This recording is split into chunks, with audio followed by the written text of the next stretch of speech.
January 4th, 1960. Albert Camus, one of the most influential writers of 20th century, who won the Nobel Prize just 2 years earlier, is sitting in a car driving through the French countryside. His best friend Michel is driving the car, and then suddenly the car goes off the road and slams into a tree.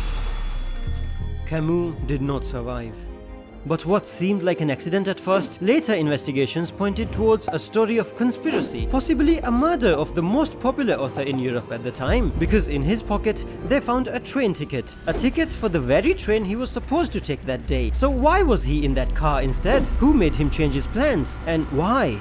And tell me, can a car that expensive really lose control on a straight, empty road all by itself? But here's the real mystery. How does a man who died 65 years ago still holds an entire generation in his grip with his words? A generation of people like me, with attention spans of a goldfish. But we're getting too ahead of ourselves. To understand Camus, we have to go back to the very beginning.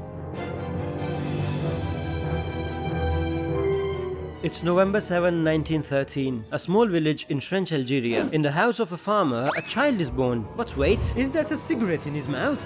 Yes, so this must be Albert Camus. He looks around and realizes he's not alone. There is an older brother and an older mother. Incredible. And just like that, the family is complete. A simple but a happy family. Oh boy, I hope nothing goes wrong for them.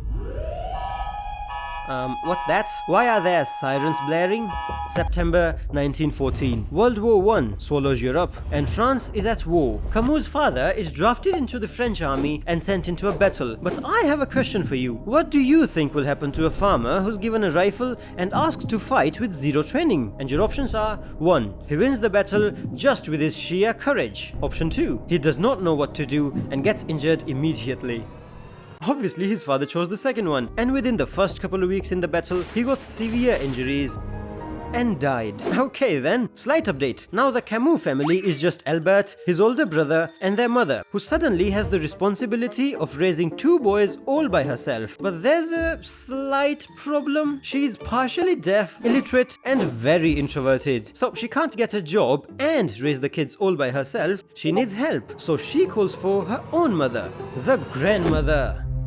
So this poor little family now move into a tiny apartment in the poor parts of Algiers. And this place has no running water, no electricity, and tragically, no cigarettes for a young Camus. How will he survive without his ciggies? And on top of that, there's the grandmother. And she's a bit, for lack of a better word, a tyrant. Yes, a tyrant. Brutal, controlling, and unforgiving. And she even carries a whip. And no, not just a regular whip. A whip she got made out of a bull's neck ligament. Yup. And she controlled every aspect of life of the Camus brothers. So Albert Camus thought, in French obviously, oh god, I have to escape this place, and how can I do that? Wait a minute, I am European, I shall play football. So Albert registers himself with the local football team, but he's not very fast, so he was promptly promoted to be a goalkeeper. And there he was good, real good, no ball could go past him, a certified ball handler. Wait. That sounded dodgy. Anyway, he dreamed of being a bigger footballer one day and escape the curse of the grandmother. And apart from this, he was also very good at studies. But grandmother doesn't care. She said, when you turn 11 years old, you'll be big enough to work and earn money for the house. What's the point on studying? Also, I don't have money to send you to school anyways. Josh, do not put my stupid laugh in the video. I swear to God if you... But then, as luck would have it, this one man changed everything. Louis Germain, his school teacher. One afternoon he pulled young Albert aside and said, you are a brilliant student. I will apply for your scholarship exam. I am sure you will get it. And Albert said, I want to study, sir. But my grandmother, she has a whip and she is not afraid to use it. Teacher goes, leave your grandmother to me, boy. I am not scared of any old hag. She does not know the power of this French youth. Albert, what are you gonna do, sir? Teacher, just wait for it, boy. So, the next day, the teacher goes to the grandmother. May I have a word with you, mademoiselle? Sure, come in. Yeah, she sounds like this. And they walk into a room. And, please, no. Please, no. What's the point? He will be a big man someday. No, not someday. He will be a big man when he turns 11. And he will work for me too. What happened to you, sir? So it took the teacher weeks of pleading before finally the grandmother allowed him to sit for the exam. Yay! So, Albert gave the exam and passed. He even got a full scholarship. Now the grandmother cannot give the excuse of not having money for his school because he has his own full scholarship. And this scholarship opened his doors to secondary school, to literature, to philosophy, to everything that would follow. Even years later, when Albert Camus won the Nobel Prize, the very first letter of gratitude he wrote was not to a family member or to another writer, but to his teacher, Louis Germain. One day he would sit down, take out his typewriter and start typing the words that would define a new branch of philosophy in the 20th century. Mother died today. Or maybe yesterday, I can't be sure. I received a telegram from the old people's home. Mother deceased. Funeral tomorrow. Very sincerely, yours. That doesn't mean anything. It might have been yesterday. And this is the intro from his biggest book ever, The Stranger. And this chain of thought would be dubbed as absurdism. But again, we're getting too ahead of ourselves here. We'll go there, don't worry. For now, let's come back to Kid Camus. So the scholarship carried him all the way to University of Algiers, where he was introduced to philosophy for the first time. He soaked in everything, from ancient Greeks to modern existential thinkers. But the books weren't enough for him, because outside, the world was burning. Literally. You see, Algiers was actually under France's control at the time, and things were messy. Poverty was all around, riots every other week. So Camus thought he couldn't just sit there, he needs to fight back. So just like any normal person, he joined the Communist Party. He thought this was the answer, but pretty quickly he realized they cared less about Algerian workers and more about kissing the asses of their daddies in Moscow. So disappointed, he left the party, but later this decision will come back to haunt him. But for now, through all this political chaos, Camus kept on writing during the day and playing football in the evenings. The dream of being a bigger footballer is still very much alive. Oh boy, I hope nothing goes wrong for him and... He caught tuberculosis at the young age of just 17, and that ended his dreams of being a bigger footballer right there and then. He was very unhappy with his life then. He had no father, his dreams of being a bigger footballer were down the drain. He wanted to join army and serve the nation just like his father did, but again tuberculosis came in the way and his family life was...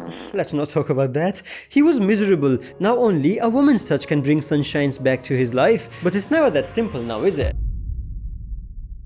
In search of love, our lonely philosopher got married on June 16th, 1934, and the bride, Simone He. She was an actress, gorgeous, but struggling with a morphine addiction. And Camus, just like any 20-year-old boy, brain smooth as a glass, thought any woman is better than no woman. And what's wrong with the little morphine every now and then anyway? I can fix her. Oh boy, this will be fun. So they married that day, and now begins the task of fixing your wife. Step 1. Hide her morphine. Step 2. Pray she doesn't hit you for hiding it. Step 3. Call a doctor for her. This doctor will help her get out of the addiction. And for a while, things were looking fine. Until 2 years later, Camus went on a kayaking trip with his wife Simone and some other friends. But there, he suddenly fell ill and had to come back to hotel earlier to take some rest. And here, hiding under the pillow, he found an envelope. A letter addressed to Simone. From a doctor? Must be her medical report. Weird, she keeps it under her pillow. Haha, my stupid sweet wife. Oh boy. He opens it and it said, "Sup cutie, it's been too long since I last checked you. I can't wait to give you your next injection. Dr. Daddy misses you. Wink wink." Okay, these are not the exact words, but you get the point, right? Simone was cheating on Camus with the doctor, the very doctor he had brought in to treat her. The doctor was getting paid and getting laid at the same time. So Camus sat on the corner chair of the hotel, like he deserved, and started thinking, okay, maybe I cannot fix her. Now, what should a man do after getting cheated on? That's right, it's payback time, baby! So he started cheating on her too, with multiple women, on multiple occasions. So many women that he stopped caring who they were. If she's a woman and breathing, he's down. Literally. Eventually, when Simone found out about this and confronted him, he said, well, you cheated first. But obviously that argument did not last long, so they both agreed that they both have been unfaithful and decided to part ways and divorce. So, what did we learn, gentlemen? Do not marry the crazy! And if you do not get her a doctor. And if you do, make sure he is gay. And if the doctor is gay, cover your ass. You are in danger now, my friend. Have you seen a literature video like this? I don't think so. I try to make literature fun for all of us and not make it feel like a boring class. So if you like it, click on that like button and tell me in the comments who would you want me to cover next. Now back to his love life. So looking back at this whole mess of a marriage, he thought my first marriage was a mess, but I would try to make the next one really beautiful. So, freshly divorced, Camus started looking for his next next wife. But there was no Tinder back then, sadly. The only way to find the hers was going to parties and hoping someone would like your face, and Camus was a beautiful man. I mean, look at that face. I would do him if I was a girl. Why are you gay? Anyways, in one such parties, he met Francine. She looked gorgeous. He thought she would be a great upgrade from my ex-druggy wife. I should marry her. And ladies and gentlemen, the marriage is done. So, our devoted and loyal husband this time gave his wife lots of time and love. A bit too much, I would say. So much that this time they had 2 kids, Jean and Catherine, who looked suspiciously very similar to one another. Finally, things were going great. A bit too great. So he thought, she might cheat on me, but what if I cheat on her before she gets a chance? Haha, checkmate. So he cheats on his wife with the Spanish actress Maria. They met while Camus was making one of his plays in a theater, and after rehearsal, he and this 21-year-old actress kissed for the first time. And what followed was 13 years of secret romance, during which time they exchanged over 860 letters. She knew about his wife and still decided to fall for him. But no one can be a side chick forever, right? So she also wanted to get married and settle down, so she gave Camus an ultimatum. Either leave your wife or me. Huh, okay. What? Okay, bye. I choose my wife. I was just kidding. I love being a side chick. Yay, the view is so much better from the side anyways. You see, leaving Camus was not easy for Maria. She loved him a bit too much. So she continued her affair with him despite of him being married. And when his wife found out about this affair, it destroyed her. His constant betrayals led to her mental breakdown and severe depression. She even tried to off herself, but was hospitalized and given electroshock therapy for her mental illness. It is said that during her frequent breakdowns, she would start crying and screaming Maria's name over and over, blaming her for her failed marriage. In the next few years, he had affairs with tens of different women. Maria, Simone, random woman 27, editor's mom. And despite these affairs, Camus maintained a stable relationship with only 3 women. His wife Francine, his longtime lover Maria, and another side chick he had made. And in the days before his death in a car crash on January 4th, 1960, Camus had made plans to meet all 3 women, showing he maintained a love relationship with all 3 of them until the very end. He must be the first guy to have a group chat of wife, side chick, side chick. So yeah, you already know the story. Camus was riding in a car driven by his friend Michel in the French countryside, and then boom, dead in what looked like an accident. But hold up, there are some theories with evidence that this may not be an accident. Things are suspicious, very suspicious. Let's break it down. First of all, this was not just any car, it was a Facile Vaga, a luxury and a very expensive car for the time. It was marketed by the French as the safest car on the road. This is Italian, isn't it? So how in the world does it randomly veer off on a straight and empty road, huh? Remember when Camus left the Communist Party because he found it to be corrupt? Yeah, he didn't just leave, he was writing and speaking publicly about the Communist Party and Soviet Russia in a very negative way. And also this was the time of Cold War, my friends, and anyone criticizing Soviets was treated like, well, chicken in a KFC. A local journalist even found notes suggesting Soviet officials planned to silence Camus by sabotaging his car. Even a Czech poet has noted that Soviet intelligence have tampered with tires of his car using some sneaky tool, leading to a fatal crash. So maybe KGB does have a little role in this accident. KGB. killing great book writers. And another popular theory is that during Cold War, books were not just books, they were weapons of forming public opinions. He who controls the books controls the narrative, and when an author with this much fame and influence who can write about anything and people would read, he becomes a problem. You see, Camus was signed with the publishing house, Gilmard Publications, and the owner of this publication was getting serious pressure from Russian and French governments because his top-selling author will be bitching about Soviets one day and French the next. So government from both sides were looking at him as an enemy, and publishing house was under a lot of pressure. Remember the driver of the car, Michael? Yeah, he was the owner of this publishing house, and he was facing a lot of backlash because of Camus' radical books. So, very conveniently, when Camus said one day that he is going to Paris by train, he persuaded him to go with him in the car, and then he threw the car off-road in a way that Camus' side hits the tree first and takes major damage, and Michael's side does not hit the tree trunk directly, but the plan may have backfired. Camus did die on the spot, but Michael also got injured and died 5 days later, and Camus' death was too convenient for the publishing house to not raise suspicion. Among these, whichever the case may be, one thing is for certain: we lost one of the greatest authors in human history on that day. But bubbly, it's been 65 years since he's gone. Why are you still talking about him? I hear you say. Don't worry, look at these comments first. This is from a TikTok about Albert Camus.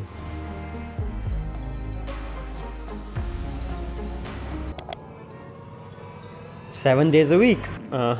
Smash, smash, smash." Why he can't? What the f is wrong with you guys? Why is everyone suddenly so obsessed with him? So, his most popular book is The Stranger, and it follows the story of a man who seems indifferent to life and social norms. Even when his mother dies on the very first page, he feels nothing. Later, he accidentally kills a man and faces trial. Don't worry, I'm not giving you spoilers. So Camus tries to portray that there is no inherent meaning to life, and the universe is indifferent to you and your problems. Sounds fancy, right? And the book talk is obsessed with these fancy guys. We saw this with Kafka, Dostoevsky, Nietzsche already. Look at this for a moment.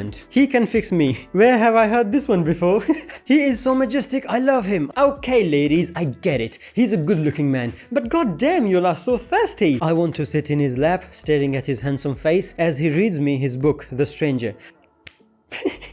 Book talk is ovulating. Let's leave them alone before I read something I wish I wouldn't have. But seriously, read this book. The language is so easy, a 5-year-old can read this. Also, why is he still relevant today? Well, he has given so many quotes that still resonate with our generation perfectly. I rebel, therefore I exist. One must imagine Sisyphus happy. Don't walk in front of me, I may not follow. Don't walk behind me, I may not lead. Walk beside me, just be my friend. And he was French, which ladies love, I've heard. Mademoiselle, please click on that subscribe button, please.